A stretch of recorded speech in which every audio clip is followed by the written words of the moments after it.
3 तासात महाराष्ट्राला मोठा धोका. हवामान विभागाचा डेंजर इशारा. हे 16 जिल्हे बर्बाद होणार. 5 मिनिटापूर्वी हवामान विभागाने अवकाळी पावसासंदर्भात सगळ्यात भयानक इशारा दिला आहे. काल पुणे, सांगली, सातारा, मराठवाड्यात भयानक गारपीट झाली. पण आज वातावरण बदललंय, कारण की कालच्यापेक्षा मोठं संकट आलंय दक्षिणेकडून महाराष्ट्रात 5 मिनिटापूर्वी एक भयानक चक्रीवादळ शिरलंय. हवामान विभागाने सॅटेलाइटच्या माध्यमातून संपूर्ण महाराष्ट्राचा एक फोटो काढलाय. त्या फोटोमध्ये ताशी 120 किलोमीटर या वेगानं एक भयानक चक्रीवादळ महाराष्ट्राच्या दिशेने घुसलंय असं दिसतंय. कालही 16 जिल्ह्यात येलो अलर्ट होता, 12 जिल्ह्यात ऑरेंज अलर्ट होता, तर 7 जिल्ह्यात रेड अलर्ट होता. लोकांनी या बातमीला हलक्यात घेतलं. पण अचानक जेव्हा पुण्यात गारपीट झाल्याची बातमी आली, जेव्हा अहिल्यानगरच्या काही जिल्ह्यात काही सोसाट्याचा वारा सुटला, तर काही मराठवाड्यातील काही जिल्ह्यात गारपीट झाली, तेव्हा लोकांना भरोसा बसला. काल लोक घाबरले होते, पण आजची परिस्थिती भयानक आहे, कारण की आज गारपिटीसोबत भयानक चक्रीवादळाचा धोका आहे. हवामान विभागाने एक असा भयानक फोटो समोर आणलाय, ज्यामध्ये 16 जिल्ह्यांना चक्रीवादळाचा फटका बसणार. पुढील 3 तासानंतरच संपूर्ण महाराष्ट्रामध्ये अत्यंत धोक्याचं वातावरण निर्माण होणार, कारण की दक्षिण दिशेकडून एक अशी ढगांची मोठी फौज महाराष्ट्राच्या दिशेनं सरकली आहे. हे ढग साधे नाही आहेत. या ढगांची उंची काही किलोमीटरपेक्षा जास्त आहे. या ढगांचं वजन 90 पटीनं जास्त आहे. हे ढग जेव्हा फुटतील तेव्हा त्याच्यातून पाणी पडणार नाही, तर गारांचे गोळे पडणार. हे गोळे इतके मोठे असतील की अक्षरशः सगळीकडे दानादान उडेल. गेल्या 70 वर्षात झालं नव्हतं इतकं मोठं नुकसान होणार आहे. काल जे झालं तो फक्त ट्रेलर होता, पण आजची परिस्थिती ही अत्यंत अवघड होणार आहे. त्यामुळे सरकारनं त्या 16 भयानक जिल्ह्यांची यादी जाहीर केली. हे 16 असे जिल्हे आहेत की जिथे आज परिस्थिती बिघडणार आहे. ज्यामुळे सरकारनं 3 तारखा जाहीर केल्या. या 3 तारखांना संपूर्ण महाराष्ट्रातील लोकांना घराबाहेर पडू नका असे आदेश दिले. चक्रीवादळाचा तडाखा 16 जिल्ह्यांना तर बसणारच आहे, पण यासोबत उरलेले 20 जिल्हे आहेत, तिथे देखील सावध राहण्याचा इशारा दिलाय. पुढील 3 तासाच्या नंतरच महाराष्ट्रामध्ये चक्रीवादळाचा धोका वाढणार. चक्रीवादळाचा वेग भयानक आहे. 120 किलोमीटर प्रति तासानं हे चक्रीवादळ घुसले, पण याचा वेग दुपटीने वाढणार आहे. सीमेच्या आत हे घुसलं आहे, त्याचा फटका 16 जिल्ह्यांना बसणार. परिस्थिती खूप गंभीर आज होणार आहे. हवामान विभागाने फोटो पाठवलाय, तो सॅटेलाइटने घेतलाय. त्या फोटोमध्ये जी परिस्थिती दिसली, जे चक्रीवादळ दिसलं, ते पाहून तज्ज्ञ लोकांच्या पायाखालची जमीन सरकली. आणि यामुळे सरकारने एक तातडीची बैठक घेतली आणि त्या बैठकीतून 16 जिल्ह्यांची यादी समोर आली. मग कोणते आहेत ते 16 जिल्हे जिथे आज भयानक चक्रीवादळाचा धोका आहे? गेल्या 80 वर्षात झालं नव्हतं इतकं नुकसान कसं काय होतंय? मग सरकारनं काय काळजी घ्यायला सांगितली? कोणत्या जिल्ह्यामध्ये आज भयानक रेड अलर्ट आहे, कोणत्या जिल्ह्यात येलो अलर्ट आहे, कुठे गारपीट होणार, तर कुठे सोसाट्याचा वारा सुटणार, सगळी सविस्तर माहिती आपण जाणून घेणार आहोत. पहा, या व्हिडिओला अजिबात कुठे थांबू नका, व्हिडिओ बंद करू नका, कारण की 5 मिनिटापूर्वीच हवामान विभागाने हा भयानक नकाशा दिलाय. हा नकाशा सॅटेलाइट मधून आलाय, यामुळे तो खोटा नाहीये, तो खरा आहे. अजून टीव्हीला बातमी आलेली नाहीये, काही मिनिटातच टीव्हीला बातमी येईल आणि ही बातमी ऐकोस्तवर उशीर झालेला असेल. 8 दिवसापूर्वी अवकाळी पावसानं संपूर्ण महाराष्ट्रात थैमान घातलं होतं. नाशिकमध्ये गारपीट झाली, नागपूरमध्ये झाली, मराठवाड्यातल्या जिल्ह्यांमध्ये झाली, अहिल्यानगरच्या काही तालुक्यात झाली, उत्तर महाराष्ट्रात थैमान घातलं. पण ते आता कुठे थांबलंच होतं की तेवढ्यात अवकाळी पावसासोबत चक्रीवादळाचा अलर्ट देण्यात आलाय. काल जिथे गारपीट झाली त्या जिल्ह्यांना सावधानतेचा इशारा दिलाय. त्यामुळे आजच्या व्हिडिओमध्ये मुख्यमंत्र्यांनी कोणत्या 16 जिल्ह्यांची यादी दिली, कोणत्या 3 तारखांना सावध राहायला सांगितले, कोणत्या जिल्ह्यात रेड अलर्ट, कुठे येलो अलर्ट, कुठे ऑरेंज अलर्ट, कुठे चक्रीवादळ येणार, सगळ्या पद्धतीची माहिती तुम्हाला देणार आहे. पहा, वेळ वाया घालवता अतिशय महत्त्वाच्या माहितीला सुरुवात करूया.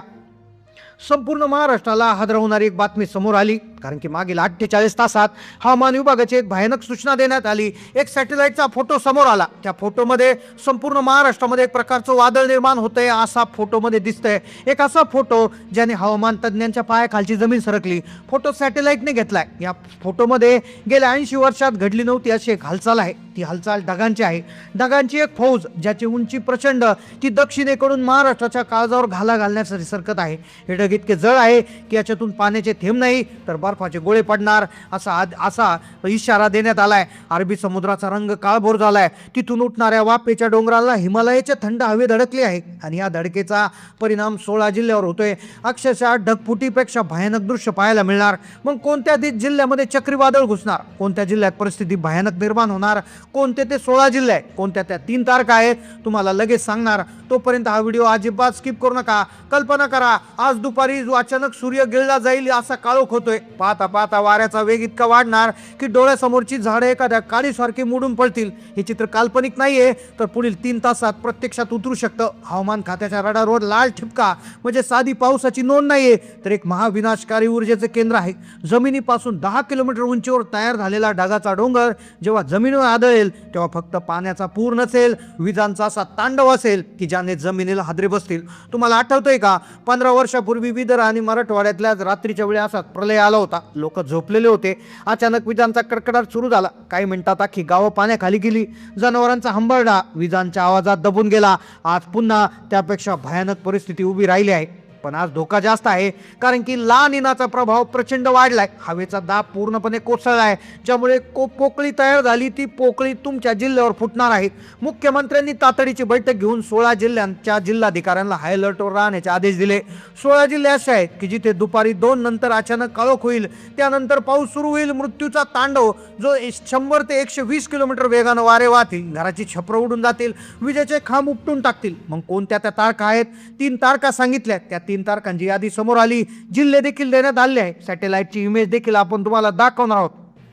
पुढील 3 तासात एक भयानक सुपर सेल ऍक्टिव्हेट झालाय. हा सुपर सेल जेव्हा ऍक्टिव्हेट होता तेव्हा तो वाटेत येणाऱ्या प्रत्येक गोष्टीचा चकनाचूर करतो. मागील आठवड्यात नाशिक नागपूरमध्ये जे झालं तो ट्रेलर होता.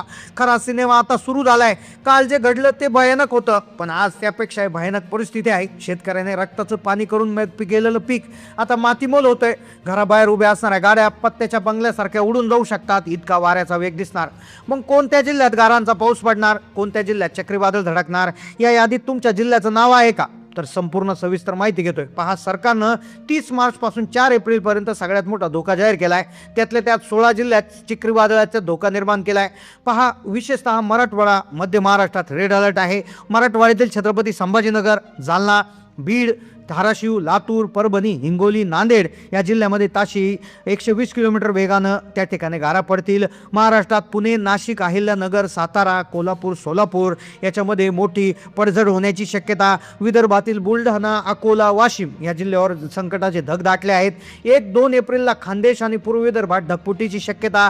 1, 2, 3, 4 या एप्रिल या काळामध्ये पावसाचा जोर कमी नाही होणार, तर तो दुपटीने वाढणार. ज्याचा फटका खानदेशातील जळगाव, धुळे, नंदुरबार येथील केळीच्या बागांना बसेल. त्यामुळे पूर्व विदर्भातील अमरावती, भंडारा, गोंदिया, गडचिरोली, चंद्रपूरमध्ये विजांच्या कडकडाटासह मुसळधार पाऊस पडेल. ढगफुटी सदृश्य परिस्थिती निर्माण होईल. आता हे 16 जिल्हे होते की जिथे अक्षरशः राख रांगोळी होऊ शकते. चंद्रपूर, सोलापूर, जळगाव, त्यानंतर बुलढाणा, गडचिरोली, बीड, छत्रपती संभाजीनगर, अहिल्यानगरचा काही भाग, तर या जिल्ह्यामध्ये 4 एप्रिलपर्यंत मोठा इशारा त्या ठिकाणी देण्यात आला आहे. आता काल तुमच्या जिल्ह्यात पाऊस झालाय का? तुम्ही कोणत्या जिल्ह्यातून हा व्हिडिओ पाहताय? आज तुमच्या जिल्ह्यामध्ये कसं वातावरण आहे नक्की कमेंट कळवा आणि अशाच अपडेटसाठी चॅनलला नक्की सबस्क्राईब करा. धन्यवाद.